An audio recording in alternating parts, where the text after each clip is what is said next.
Okay, review time. Tell us something brand new and available to us all. Okay, Swan, which is a new film by writer-director Todd Stevens, whose CV includes Gypsy 83 and another gay movie. He grew up in Sandusky, Ohio, which is not a place with which I'm familiar. And that's once again the setting for this latest movie, which stars Udo Kier. Now, Udo Kier is somebody who has a place in your history and your heart. German screen legend. Worked with Herzog, von Trier, Gus Van Sant, Guy Maddin, Valerian Borovchik, and loads of other people.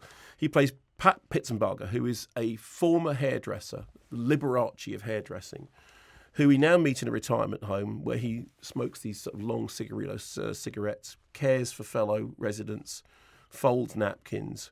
A man arrives from the funeral home to tell him that his former star client, Rita Parker Sloan, has died and has said in her will that she wants him to prepare her for the coffin.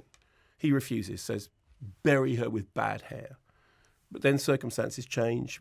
He leaves the home, heads out into the world on a trip across Sandusky in search of beauty products that he will need to do the job. His quest leads him to the parlour of Dee Dee Dale, played by Jennifer Coolidge, who is the rival who stole Rita away from him and from whom he is now trying to steal hairspray.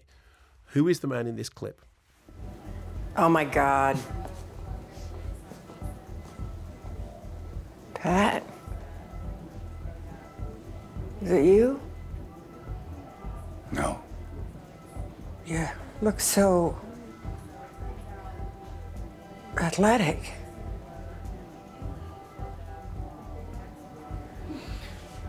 Wow. Come on in. Now, Tristan, check this out. This man gave me my first job in the business. And now he is mopping your Vivante. Yeah. Shouldn't have done that, but after all, you gotta catch this guy a break, because he really is a legend. This is Patrick Pitzenbarger. He did all the socialites of Sandusky back in the day. That's right. Once upon a time. Do you recognise the gentleman about whom she was talking? No. I will give you a quote from the movie which you saw him in and which you cited to me as a very important part of your life. To know death, Otto, you have to life in the gallbladder. Oh, is it Flesh for Frankenstein? It is Flesh for Frankenstein. And it was a kind of bonding moment between you and me when I said one of the best ever 3D movies is Flesh for Frankenstein. Yeah. You said that you had seen Flesh for Frankenstein. University of Warwick Film Society, and how much you would absolutely enjoy it. Well, so he is a screen legend. He has been in so many movies.